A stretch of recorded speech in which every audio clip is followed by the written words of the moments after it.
Hello and welcome to my presentation. My name's Callum Tindall. I'm a doctoral researcher at the University of Nottingham, and today I'll be talking to you about the importance of class-based appeals in contemporary British populism.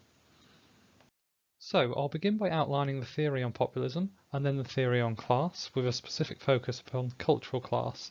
I then outline the methodology that I use, which is specifically discourse analysis, before testing how populist each of the three leaders I look at is, and this is followed by testing how influential class is in their discourse, before reflecting on the findings.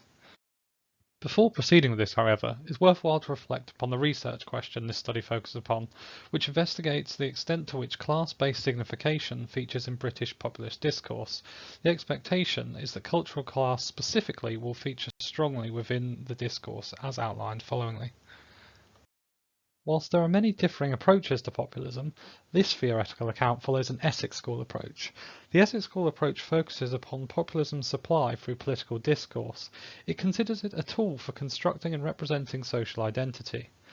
This conceptualisation believes populism focuses upon two key elements: articulation around the people as a key nodal point and as an open and empty signifier, and secondly, expressing antagonism with an elite section of society. This focuses upon power inequality and hegemony, which it hopes to resolve through empowering the people. However, regarding class, many populism approaches do not consider class to be influential. In fact, several state populism to be a post-class movement. With our two key elements of populism in mind, that being appeals to the people and antagonism with the elite, we can see the following graph, a map where a particular actor's discourse fits in this elite against the people discourse. The higher the propensity to use appeals to the people, and the higher the propensity to challenge and have antagonism with the elite, the more we can consider an actor to be populist. Those with high appeals to both fit in the top right hand corner and can be considered strong populist, whilst those with low appeals to both can be considered non-populist and sit in the bottom left hand corner. Those only appealing to the people can be considered people-centric and are not populist, whilst those only having antagonism with the elite can be considered elite challengers and are also not sufficiently populist. This is important to note, as both of these seem to be a cause of false positive cases of populism. To reiterate, it's integral for a classification that a person is populist that they have high appeals to the people and high levels of antagonism with the elite. In terms of examples, we can consider German Chancellor Angela Merkel as a typical non-populist with her serious professional stature. We can consider French President Emmanuel Macron as people-centric, appealing to the people broadly but not having high elite antagonism. And for our elite challengers, we can consider former BNP leader Nick Griffin, who had very passionate elite antagonism, but this was not supported by broad open appeals to the people. And finally, as our cases of strong populism, we can consider on the left Hugo Chavez and on the right Donald Trump, showing how this spreads across the political spectrum. Turning now to our theory on class, most people will be aware of Marx and Engels, the Marxist approach that sees society split into two hostile camps, the bourgeoisie and the proletariat, which are separated by industrial relations. But this study instead uses a Bourdieusian approach, which sees class as measurable in three different capital forms. These are firstly economic capital, which is income, wealth, employment; social capital, your friends, your family, your connections and group membership; and finally cultural capital, which is a broad array of things from behaviour, taste, your goods and symbolic objects that you own, and your qualifications. All of these three things come together and form a person's habitus, which is the combination of their available resources, their class position that they can use within the social world. This investigation into class particularly focuses upon the role of cultural class, so it's worthwhile to go through what Bourdieu sees as cultural class's three subcategories. The first of these consider knowledge, behaviour, accents, tastes, and so on, and we can consider swearing and bad manners as a low form of cultural capital, and saying your please and thank yous and having good manners as high embodied cultural capital. The second aspect is the objectified state, and this considers symbols and objects that provide cultural identity to the beholder. In terms of material goods, consider as a cultural high driving to work in a Ferrari, and as a cultural low having to get the public bus to work. The third and final aspect of cultural capital is the institutionalised state. These are socially measured aspects and qualifications. So on the one hand, having a PhD, having a high degree, this would be high cultural capital, whereas for someone who doesn't have any formal qualifications, they would be seen as having low institutionalised cultural capital. So, how populism and class interrelate can be seen in the following graph that maps cultural class. On the lower end, we have lower or working class people. Populists may appeal to these through the use of cultural behaviour and symbolism to appear like common working class people, whilst also having broad and open appeals to the people in a populist discourse. Both of these groups have a shared other, which is very important for the populist, which is antagonistic relationship with the elite, who are seen as having high cultural class. These cultural aspects are based on context, and in the British context, politicians may drink beer and play pub sports to appear like a common or working class person. They may challenge the elite's cultural capital by challenging champagne drinkers or the chess playing cultural elite. Turning to the methods that were used in this study, the fundamental approach used discourse analysis to investigate populism and class in the rhetoric of right-wing and former leader of UKIP Nigel Farage and left-leaning Labour leader Jeremy Corbyn and also SNP leader Nicola Sturgeon. It takes a constructivist approach, believing that populists use political discourse in forms of ideas, signifiers, culture and antagonism to construct their narrative and worldview. To make sense of this, I used an interpretivist discourse analysis approach, which was used to understand how discourse, in its various forms, so that's spoken, it could be written, enacted, and performed, were used in an attempt to gain political power and hegemony. Thus, it used a variety of mediums and sources, including speeches, televised debates, and Twitter, for a varied approach. All of this was coded, stored, and saved in the program in vivo. To measure populism, focus was provided to broad open appeals and a uniting of the people and their popular demands alongside articulation of support for and belonging to the people. This was matched by an investigation of elite antagonism, presenting them as corrupt and colluding, and the need for hegemonic change. For class, I considered both cultural forms in terms of low cultural behaviour, symbols, and challenging the perception of education as a cultural good. In terms of economic low appeals, I considered demand for wealth redistribution, exposing wealth inequality, and appeals to precarious and manual labour jobs. So firstly, it's important to note that the finding of this study saw that all three leaders that were analysed did use strong appeals to the people. The most prevalent of these was Nigel Farage, who used many empty signifiers, such as referring to the people as taxpayers of the squeezed middle, or his people's army, and even the true voices of Little England. He presented himself as a part of the common people, speaking common sense and telling it as it is. He stated in a televised debate, he's saying what everyone at home is thinking. His popular support was used through opinion polls and made strong and open appeals to the people as an eclectic mix of society, although there was a partial closure in his rhetoric, especially against Scotland, with concerns about the Scottish tail wagging the English dog.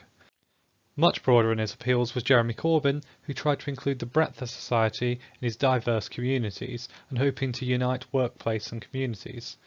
He claims to represent the new common sense, similar to Farage, and speaks as a party for all. He uses many populist rhetorical devices, such as appealing to the many against the few, and saying he'll put their interests first, alongside a slogan of putting people before privilege.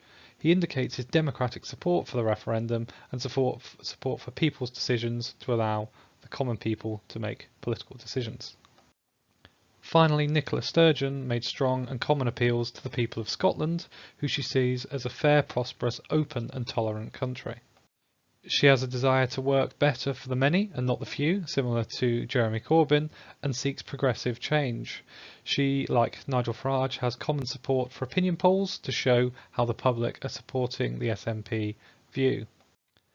This is also backed up by the popular support for a referendum, suggesting that she would support a second referendum on EU membership. Also important for all three populist leaders was challenges to the elite.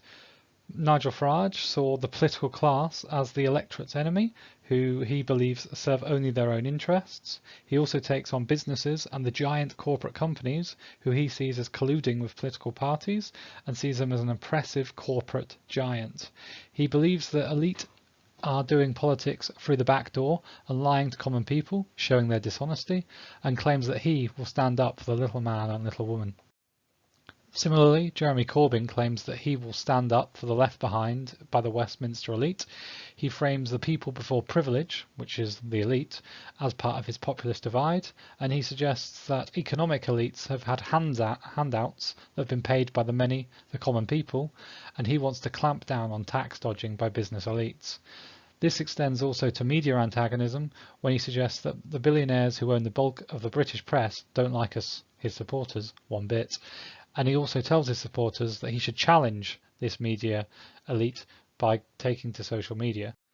Somewhat less focused on elite antagonism is Nicola Sturgeon.